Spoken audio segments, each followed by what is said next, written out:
Est-ce que tu veux des enfants? Non. Oui, c'est la réponse qu'on donne la plus souvent à cette question. Mais est-ce que c'est vrai dans la réalité? 1,56. Ça serait le nombre d'enfants par femme en 2025 en France. Ça fait pas beaucoup. Mais Luxioka, t'exagères. Et puis c'est pas comme si personne ne voulait faire d'enfants non plus. En 2025, il y aurait eu dans notre pays 645 000 naissances contre 818 000 en 2010. Soit une chute de 21% en 15 ans. C'est énorme. Mais Luxioka, les jeunes ne veulent plus faire d'enfants parce qu'il faut aujourd'hui beaucoup d'oseille pour en avoir. C'est galère dans la France à Macron. En 2025, l'Afrique est l'un des continents où ses habitants sont les plus pauvres au monde et pourtant en parallèle celui qui a le taux de fécondité le plus élevé. C'est environ 4 enfants par femme en 2025. C'est énorme comparé à nos 1,56 en France. Alors, si c'est pas qu'une question d'argent, quelles sont les véritables raisons qui empêchent les jeunes de faire des enfants? C'est ce que nous allons tenter de comprendre dans cette vidéo et vous allez voir qu'il y a même certaines raisons que vous n'auriez jamais imaginées. Faut avoir des sous pour avoir des enfants. C'est ce qu'a dit un père de famille lorsqu'on lui a demandé pourquoi les jeunes ne font plus d'enfants dans une des innombrables vidéos que j'ai regardées à ce sujet. Après ça, je me suis posé une vraie question. C'est vrai ça? Pourquoi les jeunes d'aujourd'hui ne veulent plus faire d'enfants? Est-ce que c'est vraiment qu'un problème d'argent? Avant, je m'en rappelle, à l'époque de nos grands-parents, les gens se mariaient dès 18 ans, puis fondaient une grande famille de 4-5 enfants. La vie était globalement moins chère, mais la plupart roulaient vraiment pas sur l'or et avaient une connaissance financière assez limitée. Ils vivaient finalement une vie simple, sans excès, les pieds sur terre. Faux! On n'a plus rien! Maintenant, les jeunes ont un accès presque illimité à la connaissance avec l'essor d'internet. Tout le monde veut voyager aux quatre coins du monde et on préfère acheter des chiens et des chats plutôt qu'avoir des enfants. Why are you gay? Alors, pourquoi ce soudain désintérêt pour les enfants? Avant, nos anciens pouvaient se permettre de vivre avec un seul salaire. Les bonnes femmes, elles étaient à la maison en train de faire le ménage. C'est la cuisine! Bah ouais, avant le modèle social, c'était l'homme au travail, la femme avec les enfants. Un seul salaire suffisait. Aujourd'hui, avec les crises économiques, l'inflation, les crises sanitaires, l'instabilité politique, les guerres dans les différents continents, survivre même avec 2 salaires devient difficile. L'homme et la femme sont tous les deux intégrés au monde du travail et n'ont plus le temps pour s'occuper des enfants. Mais laissez-moi dormir, Mais l'État a une solution, l'école. Donnez-nous vos enfants et nous en ferons de bons petits républicains. Si on peut résumer la pensée de notre très cher Jules Ferry, connu pour son implication dans l'instruction pour tous, l'école laïque et obligatoire, et qui, je le rappelle, justifiait le colonialisme en disant « Les races supérieures ont le devoir de civiliser les races inférieures ». Le manque de temps. Arrête-toi 2 minutes et regarde autour de toi. Tout le monde s'agite, s'excite, court partout. Mais court après quoi? Le temps.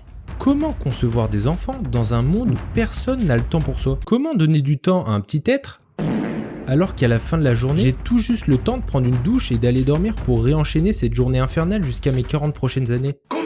Bon, je vais être sûrement un peu cru pour la nouvelle génération en disant ça, mais je me suis longuement questionné sur ça et j'ai comme l'impression qu'on a fait croire aux femmes que s'occuper des enfants, c'était pas vraiment un travail parce qu'elles gagnaient pas d'argent en le faisant, en leur disant d'aller elles aussi travailler pour que l'État puisse avoir un contrôle total sur l'éducation de nos enfants. Grâce au monde du travail qui garde les 2 parents éloignés de l'enfant, ils peuvent à travers l'école les éduquer à notre place avec un prisme unique, la République. Toute religion ou courant de pensée contraire est balayée d'un revers de la main. Leurs nouveaux parents, c'est le service public, l'État, l'école. Mais Luxioka, on manque de temps, ça c'est une évidence. Mais entre nous, tu nous vois faire des enfants dans un monde aussi chaotique où la 3e guerre mondiale nous pend au nez? Bon, prenons 5 minutes pour réfléchir. Les guerres de tout genre se sont succédées. Est-ce que les gens se sont arrêtés de faire des enfants pour autant? Alors, si c'est pas qu'une question de temps ni de contexte géopolitique, pourquoi les jeunes ne veulent plus faire d'enfants?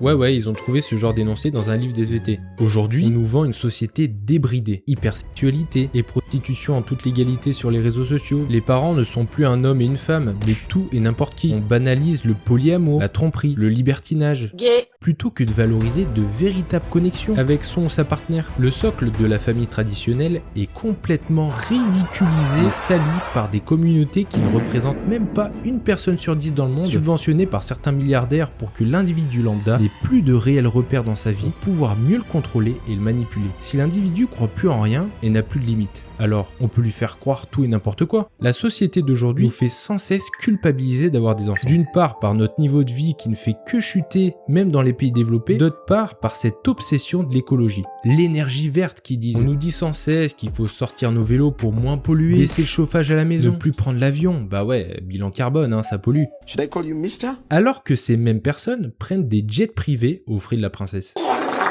Qu'est-ce que vous leur dites? Ils peuvent allumer le chauffage là? Attendez, la règle c'est de chauffer à 19 degrés, donc s'il fait 15 degrés, naturellement vous pouvez allumer votre chauffage. On nous dit que ça serait pour sauver la planète. Attention au réchauffement climatique les enfants. La température augmente de 2-3 degrés, c'est une catastrophe, notre planète en dépend.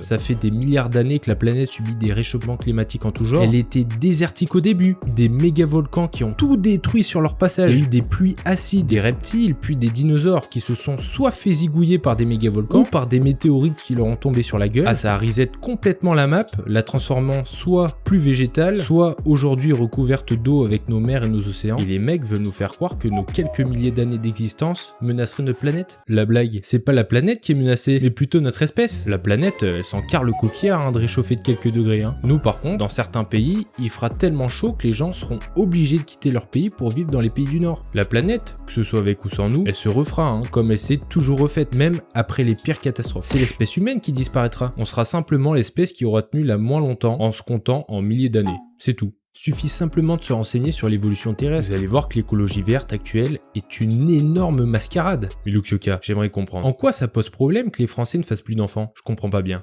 En 1965, il y avait environ 4,3 actifs pour un retraité. En 2023, il n'y a qu'1,4 actifs qui payent la retraite d'un retraité en France. Bienvenue dans le système par répartition. Les travailleurs d'aujourd'hui payent des cotisations pour financer la retraite de la génération du dessus. À ce rythme-là, crois-moi que c'est de l'argent que tu ne reverras plus du tout. Bah ouais, qui paye la retraite des vieux s'il n'y a pas assez de gosses sur le marché du travail? Comment continuer de faire tourner notre monde capitaliste sans travailleurs payés au SMIC? La blague, Luxioka. Je suis libre quand même de décider si je veux faire des enfants ou non. Manquerait plus qu'on nous force à en faire. Ne t'inquiète pas, les globalistes européens et politiciens français ont trouvé la solution. Et les gars, si les Français veulent plus faire d'enfants, suffit simplement d'importer des gens qui en font beaucoup. Et si importer des immigrés qui font par exemple 4 enfants par femme serait la solution miracle au manque de main d'œuvre sur le marché du travail? Gay.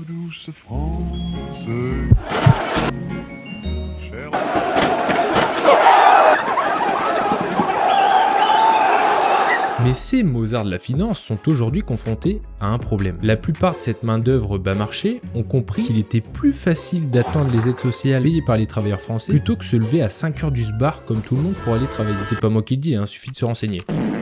Mais alors, si les Français qui ne font plus d'enfants, et où il y a moins de travailleurs, on peut pas à la fois payer la retraite des vieux boomers arrosés aux 30 glorieuses, et en plus donner des allocs à des gens qui ne servent qu'à pondre dans des hôtels aux fruits de la princesse. La princesse c'est toi. Oui, je vous attends les Français dans le déni en commentaire, J'espère que vos arguments seront solides pour contredire ça, Ah, Luxioka, c'est bien beau de critiquer, mais c'est quoi la solution?